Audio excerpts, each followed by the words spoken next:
हम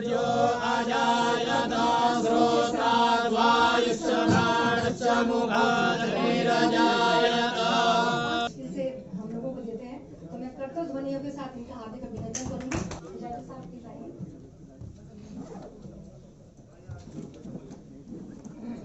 जी इनके माध्यम से 14 में शुरू की गई ये परंपरा 8 साल खंडित ना होते हुए निरंतर चल रही है। मुझे अटल जी के इसी कार्यक्रम में, वाराणसी के कार्यक्रम में शरीक इनकी उपस्थिति हम लोगों के लिए बहुत ज्यादा जरूरी होती है।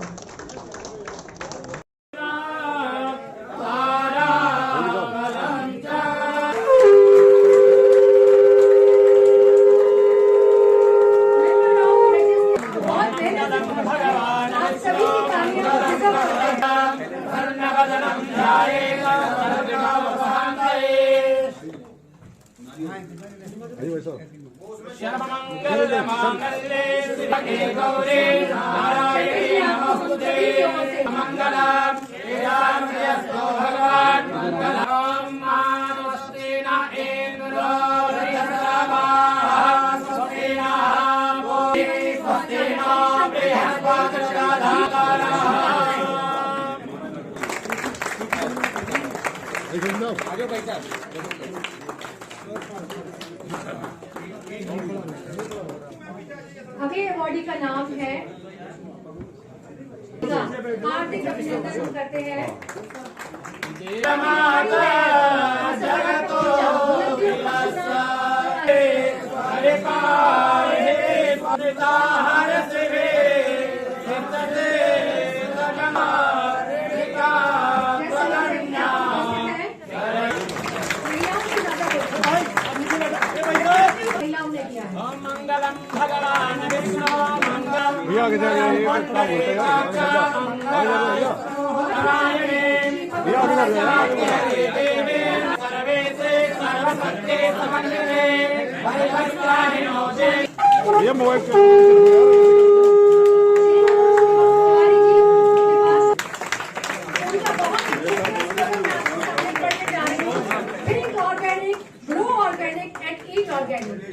ऐसी विचारधारा वाले व्यक्ति विनोद कुमार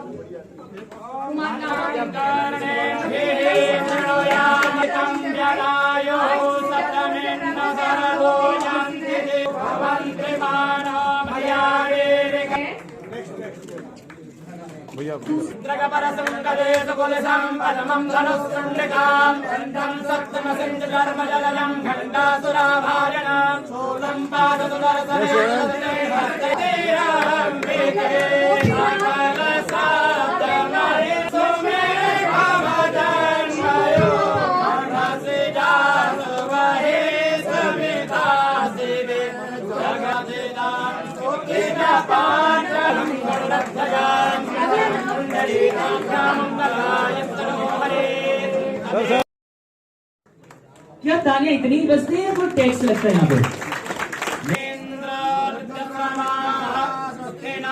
और हमारे अगले अवार्डी माननीय प्रदीप गुप्ता जी, शिखर सम्मान 2021 के अगले अवार्डी डॉक्टर समीर भाटी। और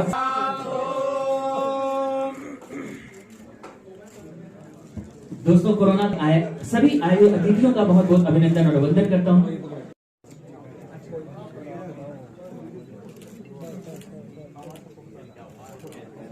पार्टी तक सीमित नहीं था, पूरे देश में उनको फॉलोइंग था, इंटरनेशनल उनका व्यक्तित्व था।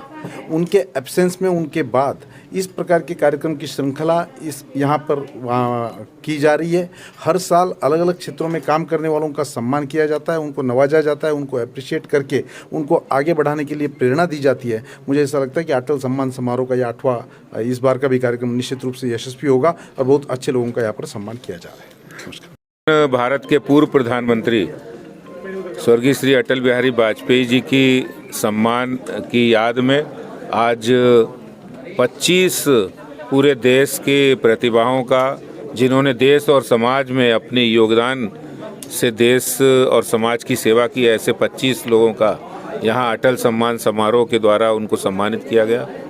और आज हमारे पूर्व प्रधानमंत्री और भारत रत्न अटल बिहारी वाजपेयी जी को याद करते हुए, जिन्होंने देश के अंदर अपनी राजनीतिक यात्रा में बहुत सारा वक्त विपक्ष के रूप में गुजारा है और विपक्ष में रहते हुए उन्होंने शालीनता, लोकतंत्र और अपनी रचनात्मक विपक्ष की भूमिका से जहां एक और संसदीय मान्यताओं को, संसदीय परंपराओं का आदर और सम्मान किया, वहीं आज हम दूसरी तरफ देखते हैं लोग पार्लियामेंट में अपनी बात कहने की बजाय वो हिंसा का सहारा लेते हैं, वो शोर मचाते हैं और वो अपनी बात को अच्छे रूप में नहीं रख पाते हैं। जबकि अटल बिहारी वाजपेयी जी से अगर हमें सीखना चाहिए कि उनके पूरी राजनीतिक यात्रा में वो लगभग 55-56 वर्ष उन्होंने राजनीति की और उसमें 6 वर्ष प्रधानमंत्री रहे, बाकी सारा काल वो विपक्ष के रूप में रहे,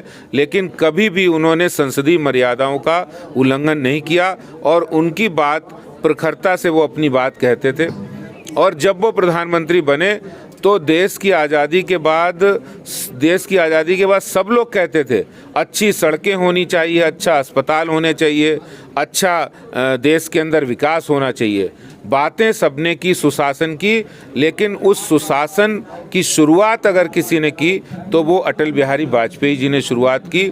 स्वर्णिम चतुर्भुज योजना के माध्यम से पूरे देश में सड़कों के हाईवे का जाल बनाना, प्रधानमंत्री ग्राम सड़क योजना से गांव को सड़कों से जोड़ना, इंफ्रास्ट्रक्चर बढ़ाना, किसान क्रेडिट कार्ड हो, कश्मीर की समस्या हो या शेड्यूल ट्राइब के लिए अलग मंत्रालय बनाना हो, या फिर देश के अंदर बिना किसी हिंसा के 3 राज्यों का निर्माण, झारखंड, उत्तराखंड और छत्तीसगढ़, उन्होंने ही उनकी इच्छा शक्ति के कारण हुए। तो वो जहां एक और अच्छे कवि थे, एक अच्छे राजनेता थे, वहीं एक कुशल प्रशासक के रूप में देश को सुशासन देने का जो उन्होंने एग्जाम्पल सेट किया है, उदाहरण प्रस्तुत किया, उसको आगे बढ़ाने का काम आज हमारे देश में प्रधानमंत्री श्री नरेंद्र मोदी जी कर रहे हैं। तो ऐसे में हम सब उनको याद करके, उनके किए हुए कामों को याद करके देश में एक विकास की गति बढ़ रही है, इसलिए आज नमन करते हुए हम उनको श्रद्धा सुमन भी अर्पित किए।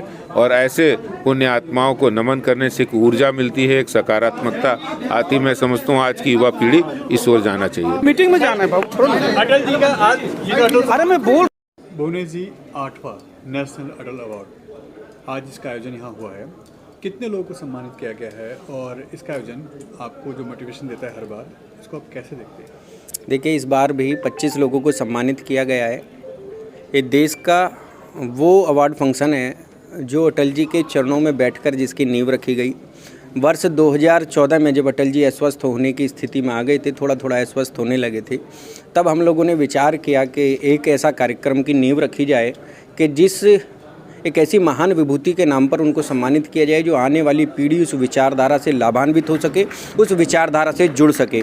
और ये मेरा सौभाग्य रहा कि अटल जी के चरणों में बैठकर इस कार्यक्रम की रूपरेखा बनाई हमने। और अटल जी के जीवन का अंतिम सम्मान भी, अटल सम्मान, उनको हमने उनके स्वर्गारोहण से चंद रोज पहले ही हमने उनको दिया था। ये मेरा विशेष सौभाग्य रहा कि एक ऐसी महान विभूति के चरणों में हम लोग बैठे। इसमें विभिन्न क्षेत्रों के अलग अलग 25 क्षेत्रों के 25 लोगों को लिया जाता है जिन्होंने देश के लिए अच्छा काम किया है, या तो वो प्रसिद्धि पा चुके या कहीं गुमनामियों में खो गए। दोनों ही तरह के लोग होते हैं। हजारों आवेदन इस प्रकार के हम पर आते हैं कि जो बहुत अच्छे होते हैं।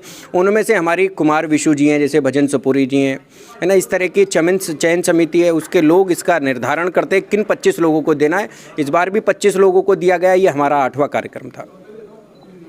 सर, आपका जो अटल सम्मान लोगों को दिया गया है, क्या कुछ कहना है, क्या संदेश जाता है जनता में? देखिए, अटल जी एक बहुत बड़े व्यक्तित्व के मालिक थे, हम सब की प्रेरणा स्रोत थे। बहुत बेहद कुशल राजनेता, संवेदनशील कवि और वाक्पटु, हाजिर जवाब उनकी पहचान थी। और बड़ी से बड़ी और कठिन से कठिन बात भी वो बहुत सहज तरीके से कह जाते थे। उनकी क्रेडिबिलिटी इतनी हाई थी कि विपक्ष में रहते हुए भी नरसिम्हा राव सरकार ने उन्हें विदेश में भारत का प्रतिनिधित्व करने के लिए भेजा। ये उनकी हाई क्रेडिबिलिटी थी। उन्होंने रोटी पानी से आगे बढ़ करके बिजली पानी सड़क का नारा दिया और देश को विकास के रास्ते पर ले गए। स्वर्णिम चतुर्भुज योजना हो या देश में मोबाइल क्रांति हो या दिल्ली में मेट्रो का सपना पूरा करना हो, यह सब विजन अटल जी का था। अटल जी 24 दलों की सरकार चलाने वाले पहले कुशल प्रधानमंत्री इस देश के हुए जिन्होंने सफलतापूर्वक गठबंधन की इतनी बड़ी सरकार चलाई। तो अटल जी का बहुत विराट व्यक्तित्व था और इसी के कारण हम सब उन्हें आज याद करते हैं। प्रत्येक वर्ष यह कार्यक्रम भुवनेश सिंघल के द्वारा किया जाता है। 8वां वर्ष है और मेरा सौभाग्य है कि मैं निरंतर प्रत्येक वर्ष यहाँ उपस्थित रहा हूँ और अटल जी को याद करता रहा हूँ। भुवनेश सिंघल आप ही के क्षेत्र से आते हैं, एक राष्ट्रीय कवि हैं, उनके लिए आप क्या कहेंगे, क्योंकि इतना बड़ा प्रोग्राम ऑर्गेनाइज करना अच्छे आदमियों की बस की बात नहीं होती है। भुवनेश बहुत सहज हृदय के कवि भी हैं और कवि होने के नाते वो एक कवि का सम्मान भी करते हैं, सबका सम्मान करते हैं। बेहद विनम्र स्वभाव के धनी कवि भुवनेश सिंघल मेरे छोटे भाई समान हैं और वह हर काम ही इतनी कुशलता से करते हैं। इसलिए पार्टी दायित्व पर हो या कवियों की लाल किले की जब फहरिस्त बनी तब हो, हम हमेशा उनको सपोर्ट करते हैं। वो आगे बढ़ें, हम उनके यशस्वी जीवन की कामना करते हैं। कुमार जी, लास्ट ईयर आपको ये अवार्ड मिला था और इस बार आप जूरी में हैं। सिलेक्शन में कितनी दिक्कत हुई लोगों को सिलेक्ट करने में? सबसे पहले तो मैं अटल गौरव सम्मान के इस सुंदर आयोजन के लिए आयोजकों को ढेर सारी शुभकामनाएं देता हूं और जिन्होंने पुरस्कार प्राप्त किया हृदय से उनको भी उनके उज्जवल भविष्य की कामना करते हुए ढेर सारी बधाई देता हूं। अपने आप में एक अनोखा और बहुत ही मैं कहूँगा व्यवस्थित एक पुरस्कार वितरण समारोह जिसे हम अटल गौरव सम्मान के नाम से जानते हैं, पिछले 8 वर्षों से हो रहा है। ये 8वां संस्करण है और मैं सौभाग्यशाली रहा हूँ कि मुझे भी इस कार्यक्रम में एक बार पुरस्कार मिल चुका है, किंतु मेरा सौभाग्य है कि मुझे एज अ ज्यूरी इस कार्यक्रम में जोड़ लिया गया। और पुरस्कारों के चुनाव की जहाँ तक प्रश्न है, मैं कहूँगा कि बहुत आवेदन आते हैं। एक ऐसा प्रतिष्ठित पुरस्कार जिसमें स्वयं भारतवर्ष के प्रधानमंत्री, पूर्व प्रधानमंत्री और सबके प्रिय आदरणीय अटल जी का नाम जुड़ा है, तो अपने आप में ये एक गौरव का विषय हो जाता है, पुरस्कार प्राप्त करने वालों के लिए भी और चुनाव करने वालों के लिए भी। इस बार भी बहुत से आवेदन आए जिसमें से हमने बहुत सोच समझकर और बहुत सूझबूझ से सामाजिक क्षेत्रों में एक से एक मैं कहूँगा हीरा हमने चुना। और उद्योगपति भी हैं जो व्यापार के क्षेत्र में बहुत अच्छा कार्य करें और कला संस्कृति में तो कहने की आवश्यकता ही नहीं है। हम लोगों ने जिन्हें चुना है वो अपने आप में इस क्षेत्र में एक विशिष्ट स्थान रखते हैं। तो आने वाले वर्षों में भी यह प्रथा या परिपाटी बनी रहे, ईश्वर से ही कामना करता हूँ।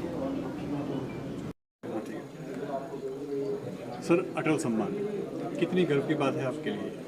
बहुत गर्व की बात है, मेरे लिए नहीं, मेरे पूरे परिवार के लिए। जिन गुरुओं से मैं सीखा उन सब के लिए सम्मान उन सबको जाता है। अटल जी का नाम मतलब आप जानते हैं वो किस तरह के व्यक्तित्व थे, नेता ही नहीं, जैसा वो व्यक्तित्व था, मतलब हम सब लोग एक आदर्श व्यक्तित्व हैं वो, तो उनके नाम से मिलना ये सम्मान बहुत बड़ी बात है मेरे लिए। उनका जन्मदिन भी है जी, और उसी के उपलक्ष्य में एक दिन पहले आपको ये सम्मान दिया जा रहा है, इसको कैसे देखते हैं? मुझे लगता है कि बहुत अच्छी सेलिब्रेशन है उनके नाम से ही, और हम जैसे कलाकारों को जब वो चुनकर निकालते हैं और हमें जब ये सम्मान देते हैं, एक नई ऊर्जा देती है हम लोगों को और आगे अच्छा करने के लिए। हम इसी तरह से और काम कर सकेंगे संगीत पे, ये ऊर्जा देती है हमें।